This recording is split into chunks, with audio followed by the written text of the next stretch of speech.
datang di Kampus Pejuang Pendidik, Pendidik Pejuang. Universitas Veteran Bangun Nusantara merupakan institusi pendidikan tinggi yang memiliki motivasi untuk mencetak lulusan yang mandiri, unggul, profesional, berkarakter, dan memiliki nilai-nilai kejuangan.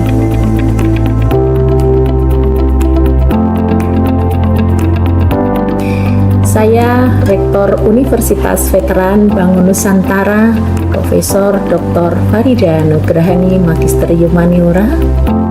Misi Universitas Veteran Bangun Nusantara adalah terwujudnya universitas yang unggul, berkarakter, mandiri, dan memiliki nilai-nilai kejuangan.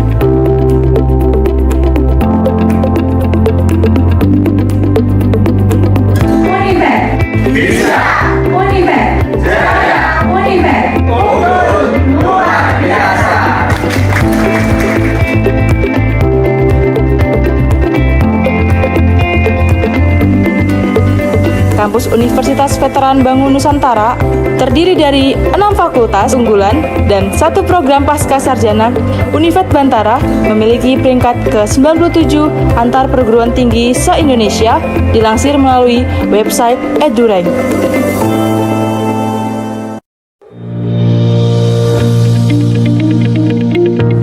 Menyelenggarakan pendidikan yang berbasis pada nilai kejuangan, Univet Bantara didukung dengan kegiatan perkuliahan yang terkelola secara profesional dan difasilitasi dengan sarana dan prasarana yang representatif guna mendukung proses pembelajaran mahasiswa.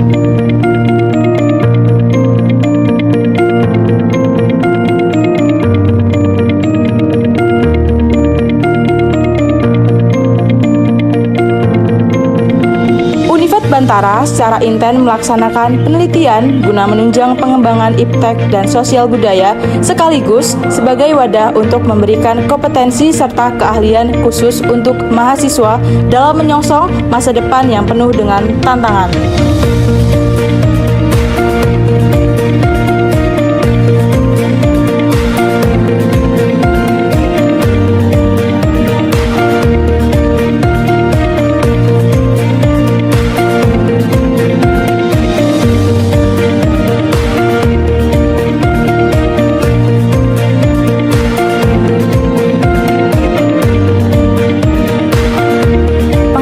Kepada masyarakat merupakan bagian yang secara intensif dan aktif dilaksanakan Univet Bantara dengan melibatkan dosen serta mahasiswa sebagai wadah untuk membentuk karakter serta sebagai bentuk kepedulian sosial dan menjadikan generasi Bantara.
Bismillahirrahmanirrahim. Assalamualaikum warahmatullahi wabarakatuh. Perkenalkan, saya Trisha Nur Destianti, mahasiswa PPG Prajabatan Gelombang 2 tahun 2024, Universitas Veteran Bangun Nusantara Sukoharjo, jurusan Agri Teknologi Pengolahan Hasil Pertanian. Pada kesempatan ini, saya akan memaparkan terkait seminar pendidikan profesi guru. Visi saya untuk pendidikan Indonesia adalah mewujudkan pembelajaran abad ke-21 dengan menekankan 6 aspek penting, yaitu karakter, citizenship, collaboration, communication, creativity, and critical thinking. Pendidikan Indonesia akan menjadi lebih inklusif, inovatif, dan berorientasi pada pengembangan karakter serta keterampilan abad ke-21. Pendidikan yang dapat memberdayakan setiap peserta didik sesuai dengan potensinya, sehingga mereka tidak hanya menjadi individu yang cerdas secara intelektual saja, tetapi juga memiliki karakter yang kuat dan siap untuk menghadapi tantangan global.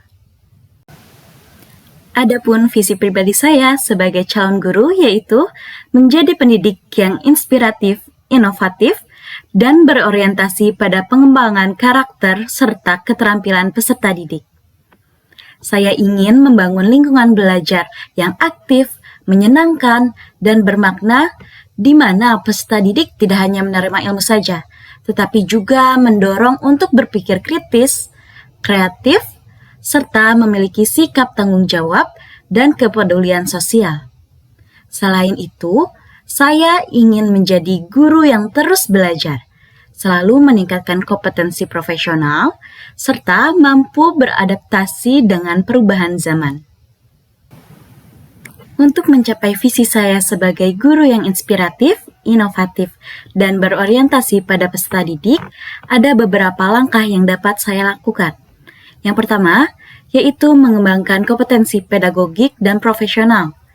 Caranya yaitu dengan menguasai strategi pembelajaran inovatif yang menarik dan relevan dengan kebutuhan siswa, lalu juga mengadaptasi teknologi dalam pembelajaran untuk menciptakan suasana belajar yang interaktif, serta memperdalam ilmu kependidikan dan bidang keahlian saya agar dapat memberikan materi dengan lebih baik.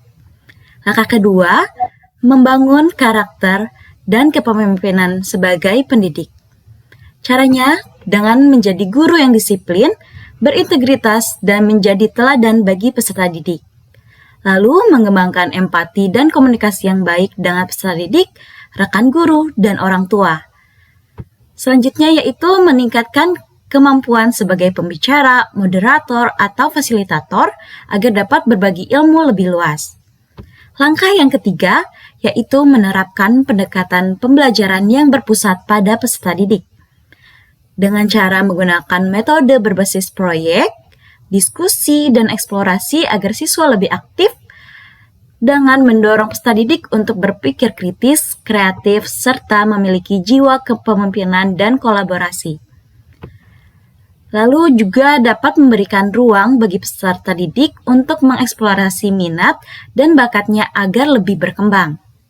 Langkah yang keempat yaitu terus belajar dan beradaptasi dengan perkembangan zaman. Caranya yakni dengan mengikuti pelatihan, seminar, dan komunitas guru untuk terus meningkatkan keterampilan. Mencari referensi dari berbagai sumber termasuk praktik terbaik dari pendidik lain, dan mengembangkan diri sebagai guru reflektif yang selalu mengevaluasi dan memperbaiki metode mengajar. Langkah yang terakhir, yang kelima, yaitu berkontribusi dalam meningkatkan mutu pendidikan dengan cara menciptakan program atau inisiatif pendidikan yang bermanfaat bagi sekolah dan komunitas. Berkolaborasi dengan sesama pendidik untuk mengembangkan ekosistem pembelajaran yang lebih baik, serta menginspirasi peserta didik untuk tidak hanya belajar di kelas saja, tetapi juga berkontribusi dalam masyarakat. Selama 2 semester mengikuti PPG, saya banyak belajar melalui perkuliahan teori, praktik langsung di lapangan, serta tugas-tugas proyek yang kolaboratif. Ada beberapa mata kuliah yang saya pelajari selama PPG, pada semester 1 saya mempelajari 7 mata kuliah. Yang pertama yaitu Filosofi Pendidikan Indonesia, Inovasi Kejuruan, Pemahaman tentang peserta didik dan pembelajarannya, Pembelajaran berdiferensiasi, Prinsip pengajaran dan asesmen 1, Praktek pengalaman lapangan 1, dan yang terakhir yaitu Pencegahan penanganan kekerasan seksual. Pada semester 2, saya mempelajari 6 mata kuliah.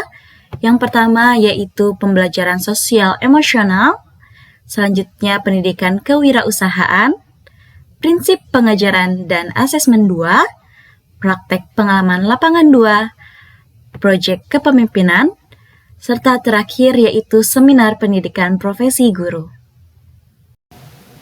Mengikuti program pendidikan profesi guru selama 2 semester merupakan pengalaman yang sangat berkesan dan memperkaya perjalanan saya sebagai calon guru. Saya belajar merancang dan melaksanakan pembelajaran yang berpihak pada peserta didik, serta mengembangkan kemampuan reflektif dalam mengevaluasi proses belajar mengajar. Melalui diskusi, praktik lapangan, dan berbagai tugas kolaboratif, saya semakin memahami pentingnya menjadi guru yang adaptif, empatik, dan inovatif. Pengalaman mengajar langsung di kelas menjadi momen penting yang menguatkan keyakinan saya bahwa guru bukan hanya sebagai penyampai materi saja, tetapi juga sebagai fasilitator yang menuntun peserta didik untuk dapat berkembang sesuai dengan potensinya. Dari banyaknya mata kuliah yang saya pelajari, ada pengalaman belajar mata kuliah yang bermakna bagi saya, yaitu mata kuliah pembelajaran berdiferensiasi. Hal ini karena pada mata kuliah ini mengajarkan bagaimana pembelajaran dapat memberikan keleluasaan peserta didik untuk meningkatkan potensi yang ada dalam diri sesuai dengan kesiapan belajar, minat, dan gaya belajarnya. Pada mata kuliah pembelajaran berdiferensiasi yang saya pelajari pada semester 1, membahas 4 topik. Topik pertama yaitu terkait apa dan mengapa pembelajaran berdiferensiasi. Topik kedua membahas terkait aspek-aspek pembelajaran berdiferensiasi, ada konten, proses, produk, dan lingkungan belajar.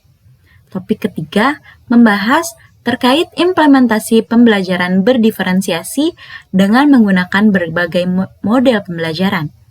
Topik terakhir membahas terkait merancang dan mengimplementasikan pembelajaran berdiferensiasi.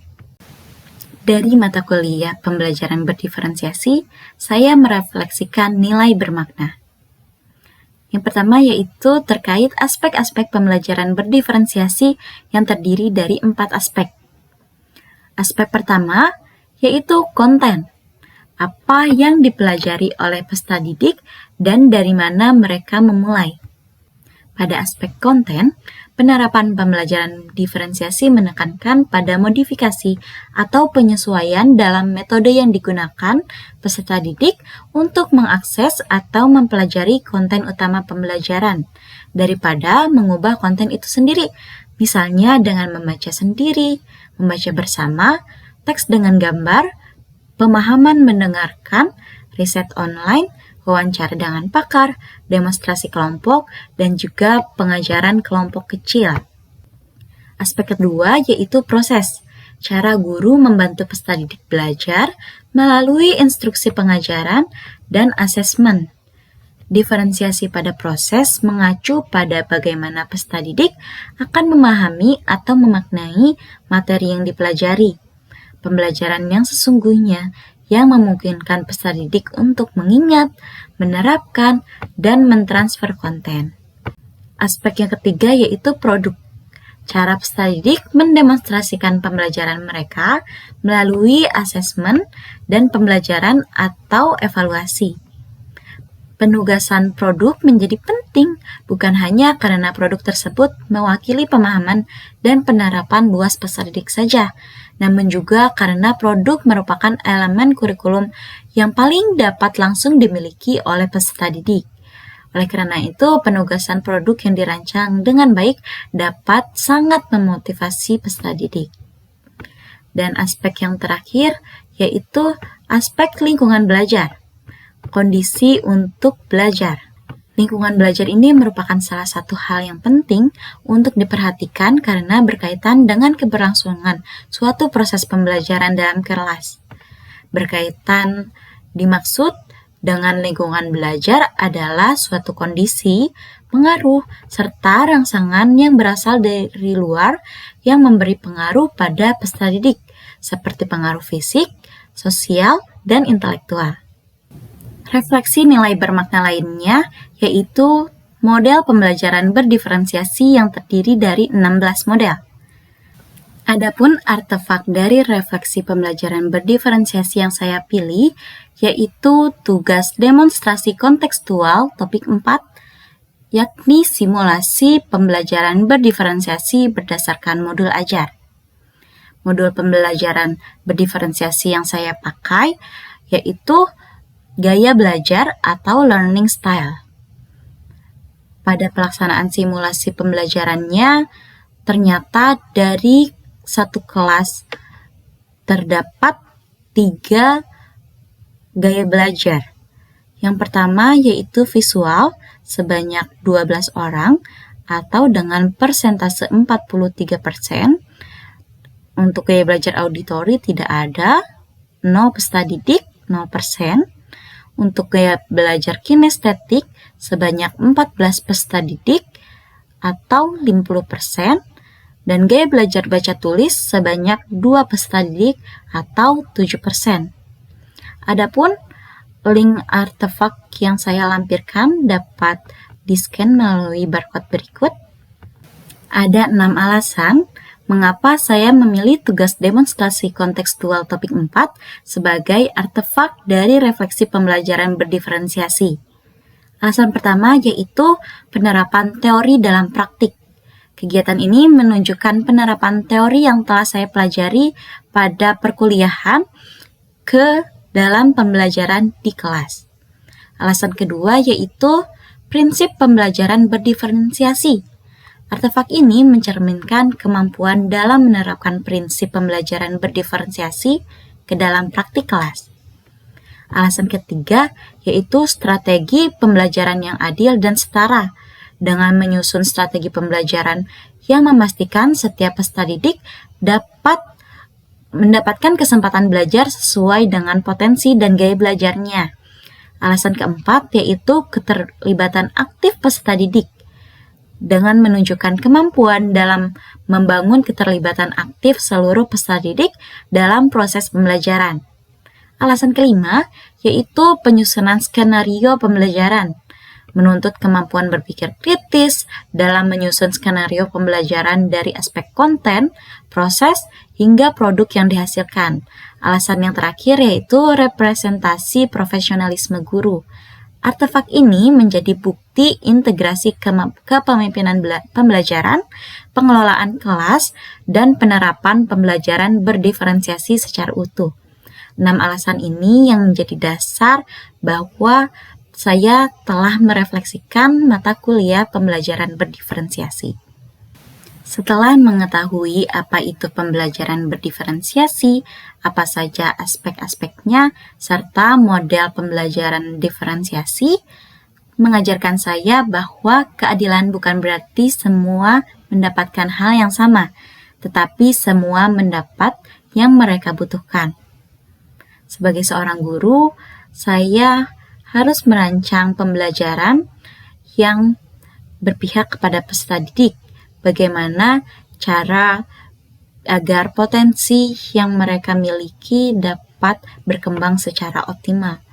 Oleh karena itu, di sini saya mendesain inovasi pembelajaran pada mata pelajaran dasar-dasar program keahlian, elemen agripreneur, peluang usaha dan pekerjaan atau profesi di bidang usaha pertanian terpadu dengan subelemen profil agripreneur dan profesi petani terpadu dalam menumbuhkan jiwa wirausaha dengan menerapkan model pembelajaran discovery learning, metode pembelajaran observasi dan diskusi, dan pendekatan pembelajaran berdiferensiasi learning style atau gaya belajar. Jadi di sini saya menyusun pembelajaran dengan pendekatan diferensiasi learning style atau gaya belajar. Untuk lebih lengkapnya, modul ajar dapat di-scan dengan barcode berikut.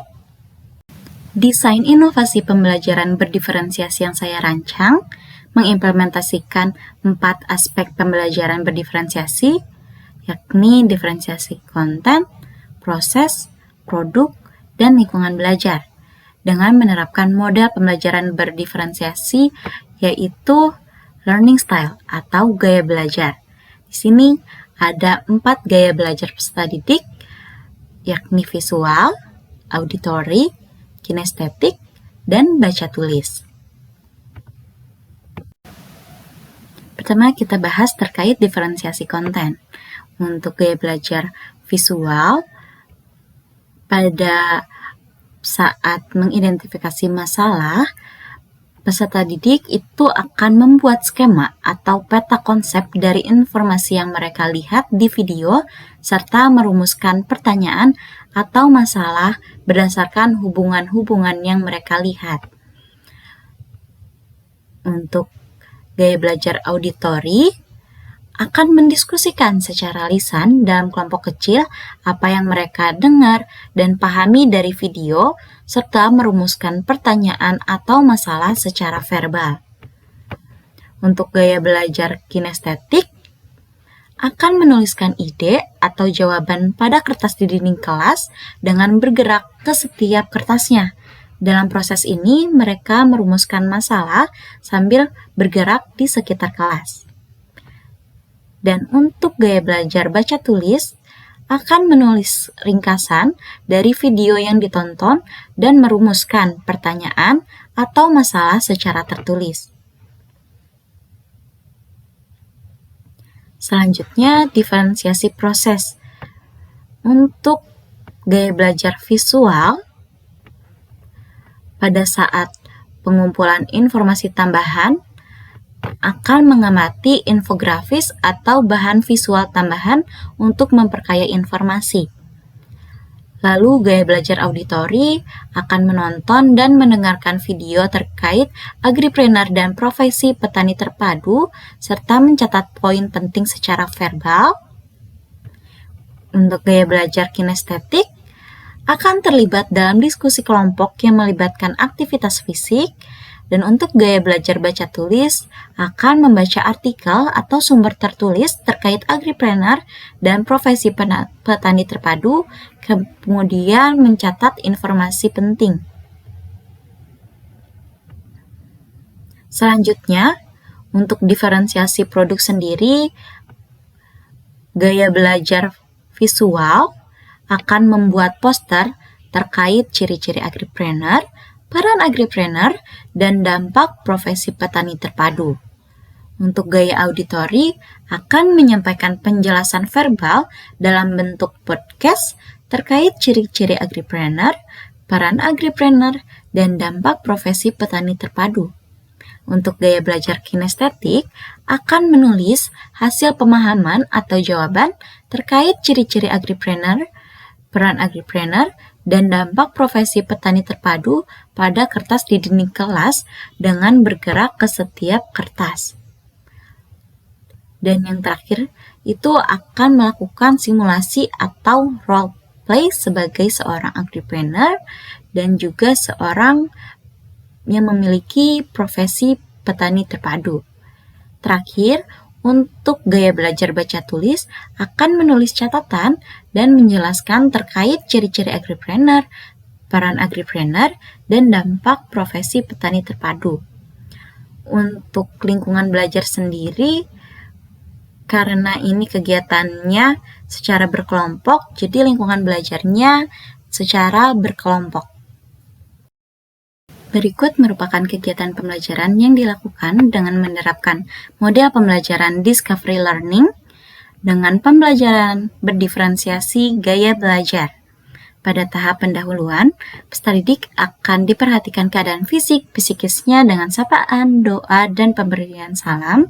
Selanjutnya di absen, lalu melakukan review materi yang telah dipelajari sebelumnya dan mengaitkan dengan materi sekarang, serta pengaitan pembelajaran dengan kehidupan sehari-hari. Pada tahap pendahuluan, peserta didik akan menerima informasi terkait capaian pembelajaran, informasi profil pelajar Pancasila, informasi langkah atau rencana kegiatan, serta aspek yang akan dinilai selama proses pembelajaran. Pada tahap ini, peserta didik pun akan melakukan asesmen formatif awal berupa tes objektif untuk mengukur kemampuan awal peserta didik. Selanjutnya, masuk ke kegiatan inti dengan sintak discovery learning. Pada tahap stimulasi, peserta didik akan diberikan video tentang profil agripreneur dan profesi petani terpadu. Selanjutnya, peserta didik akan menjawab pertanyaan pemantik dari guru terkait dengan video yang telah ditayangkan. Pada tahap identifikasi masalah, peserta didik akan dibagi kelompok berdasarkan gaya belajar, yakni visual, auditory, kinestetik, dan baca tulis. Di sini peserta didik akan menempelkan gambar mukanya mereka masing-masing di papan tulis sesuai dengan gaya belajarnya. Lalu kelompok itu akan memilih kertas yang berisikan barcode video terkait profil dan profesi petani terpadu, dan peserta didik secara berkelompok akan mengidentifikasi masalah berdasarkan video yang sudah ditontonnya. Pada tahap pengumpulan data, peserta didik akan mengumpulkan informasi tambahan dari artikel atau sumber lain berdasarkan gaya belajarnya, dicari secara mandiri untuk memperkaya pemahaman mereka. Pada tahap pengolahan data, peserta didik akan mendiskusikan hasil pengamatan dan catatan mereka di dalam kelompok kecil. Untuk meregangkan badan dan juga menyegarkan pikiran, peserta didik akan melakukan ice breaking sebagai pembagian tampil presentasi juga. Pada tahap pembuktian, peserta didik akan mempresentasikan hasil analisis kelompok mereka di depan kelas. Tahap terakhir yaitu menarik kesimpulan. Peserta didik akan menyimpulkan pembelajaran mengenai ciri-ciri agripreneur, peran agripreneur, dan dampak profesi petani terpadu sesuai dengan tujuan pembelajaran yang telah disampaikan di awal. Pada tahapan penutup ini, peserta didik akan melakukan refleksi terhadap materi yang telah dipelajari dan proses pembelajaran yang dialami. Lalu peserta didik pun akan diberikan umpan balik atas kegiatan yang telah dilaksanakan dan diberikan motivasi juga oleh guru. Kegiatan pembelajaran diakhiri oleh berdoa dan ditutup dengan salam. Berikut merupakan perangkat pembelajaran yang saya gunakan. Ada materi ajar, ada juga permainan interaktif, ada pretest, dan juga LKPD yang digunakan pada saat proses pembelajaran. Dari pengalaman belajar selama mengikuti PPG, adapun rencana tindak lanjut yang akan saya lakukan, yaitu yang pertama, menggunakan model pembelajaran yang mendukung pembelajaran berdiferensiasi untuk memastikan bahwa setiap peserta didik mendapatkan pengalaman belajar yang sesuai dengan kebutuhan dan potensinya. Kedua, merancang lingkungan belajar yang fleksibel dan adaptif sehingga memungkinkan peserta didik untuk belajar dengan cara yang paling efektif bagi mereka.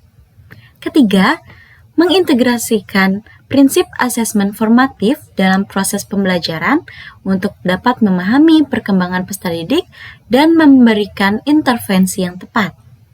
Keempat, mengembangkan strategi pembelajaran yang berpusat pada peserta didik dengan mempertimbangkan gaya belajar, minat, dan kesiapan mereka dalam memahami materi. Terakhir, menerapkan filosofi pendidikan Ki Hajar Dewantara dalam menciptakan suasana belajar yang memerdekakan peserta didik untuk berkembang sesuai dengan potensi mereka masing-masing. Demikian pemaparan seminar pendidikan profesi guru dari saya. Saya percaya bahwa pendidikan adalah proses memanusiakan manusia. Dan sebagai guru masa depan, saya akan terus berjuang untuk menghadirkan pendidikan yang merdeka, bermakna, dan relevan sesuai dengan zaman.